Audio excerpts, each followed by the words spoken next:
대한민국을 대표하는 건축가 승효상. 비움과 절제를 통해 빈자의 미학이라는 자신만의 건축 철학을 완성한 그는 우리의 전통 건축에서 건축의 본질을 찾았다. 빈자의 미학을 구현한 첫 작품, 유홍준의 자택 수졸당을 비롯해 노무현 전 대통령의 묘역까지 자신의 모든 건축에 전통적인 아름다움을 담은 승효상. 서울은, 한국은, 우리는 이 종묘를 가지고 있다는 사실에 대해서 정말 다행스럽게 생각해야 됩니다. 특히 번잡하고 이 물씬이 극성을 부리는 요즘의 세대에 우리에게는 이 종묘는 축복입니다.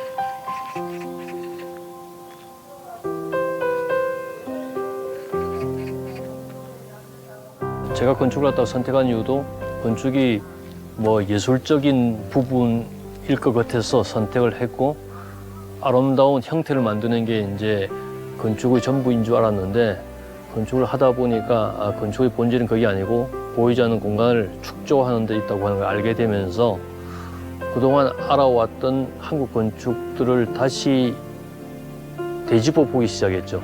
그중에 가장 다가온 게 종묘인데, 종묘는 굉장히 단순합니다.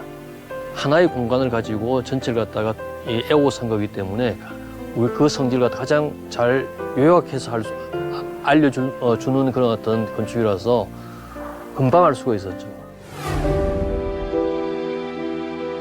조선 왕조의 역대 왕과 왕후의 신주를 모신 왕가의 사당 종묘.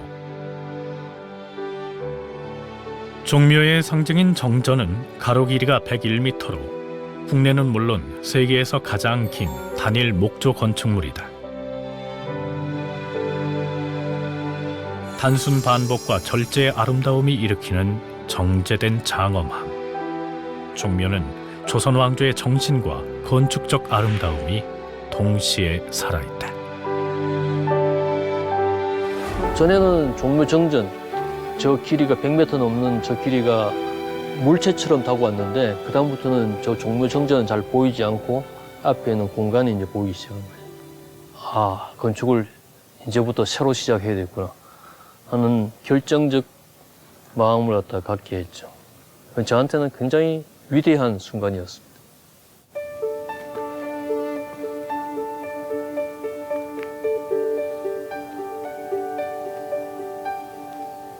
건축이 건물을 짓기 위해서 있는 게 아니고, 어떻게 보면 마당을 형성하기 위해서 건물이 이렇게 에워싼 그런 형태예요.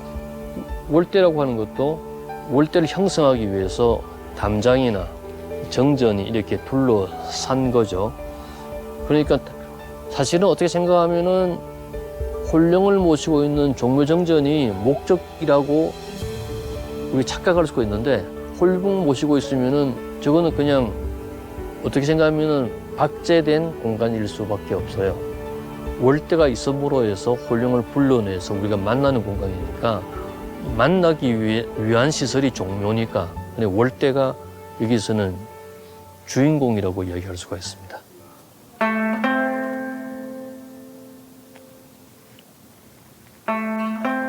원래 이 건축은 홀령을 위한 건축이니까 홀령이 바라보는 풍경이 주풍경이겠죠. 다른 건축은 하고는 틀려요. 돌을 쌓아 만든 월대는 가로 109m, 세로 69m의 드넓은 마당으로 종묘를 살아있게 하는 특별한 공간이다. 월대라고 하는 공간은 지금 보시면은 높이 차이를 보시면 이 바닥에서 1m 정도 올라와 있잖아요.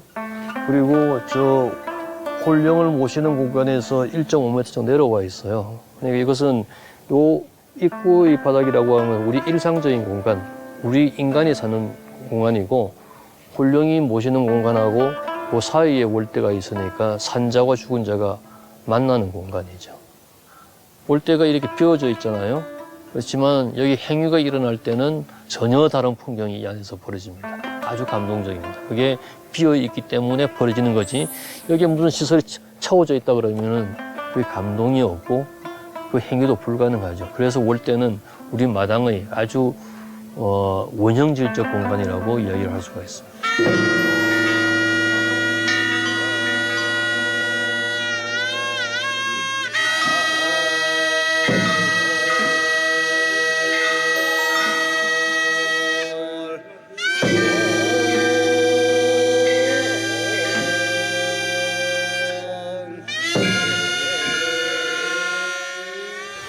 일본도 마당이 있고 중국 근처도 마당이 있고 심지어는 중동에 지는 근처도 마당이 있는데, 한국의 마당이 가장 신비롭습니다.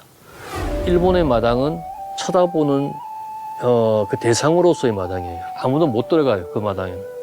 중국의 마당은 위계 질서 때문에 만듭니다. 가운데는 주인만 가고 옆으로는 하인만 이제 다녀야 되고, 이런 유의 공간이고요. 중동에 있는 마당은 하도 자연 조건이 혹독하기 때문에 뜨거운 햇빛을 피하기 위해서 반사광선을 받기 위해서 마당을 만들어요. 근데 그 마당에는 사람이 들어 살지를 못해요.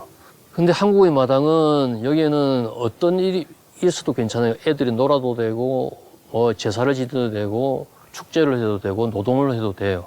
근데 그 사건들이 다 끝이 나면 다시 비워져서 거주하는 사람으로 하여금 사유의 세계로 인도하는 게 한국 고유의 마당입니다. 그래서 우리의 마당은 원래 아무것도 없어요. 그냥 마사토만 깔려서 아무 시설도 안 둡니다. 그러니까 많은 사람들이 그 다른 행위를 하기 위해서 장치를 갖고 와서 퍼지고 넓이고 하면서 다 이 용도대로 쓰는 거죠. 그게 이제 불확정적 비움이라고 하는 말인데, 그의 다른 형태로서의 실체가 월대라고 하는 겁니다.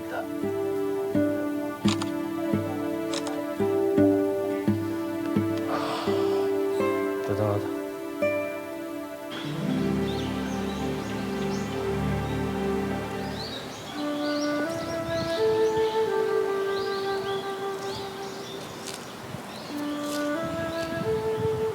도시는 번잡한 곳도 있어야 되지만 경건한 곳도 있어야 도시가 지속적 환경이 됩니다.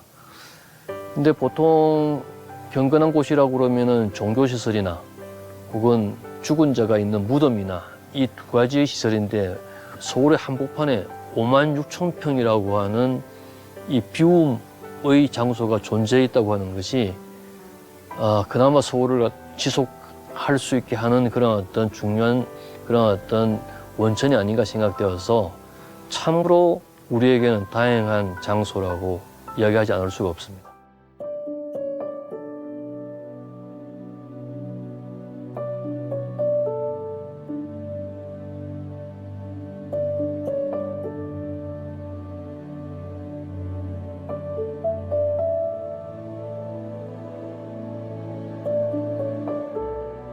나에게 문화유산은 내가 물려받은 피다. 저는 학교에서 배운 것보다도 우리의 옛 건축에서 훨씬 더 건축에 대해서 많이 배웠어요. 영감의 원천이 되기도 하고 교과서이기도 하고 해서 옛날의 건축에 대해서 선조에게 저는 제 건축적 빚을 엄청나게 지고 있는 사람 중에 하나입니다.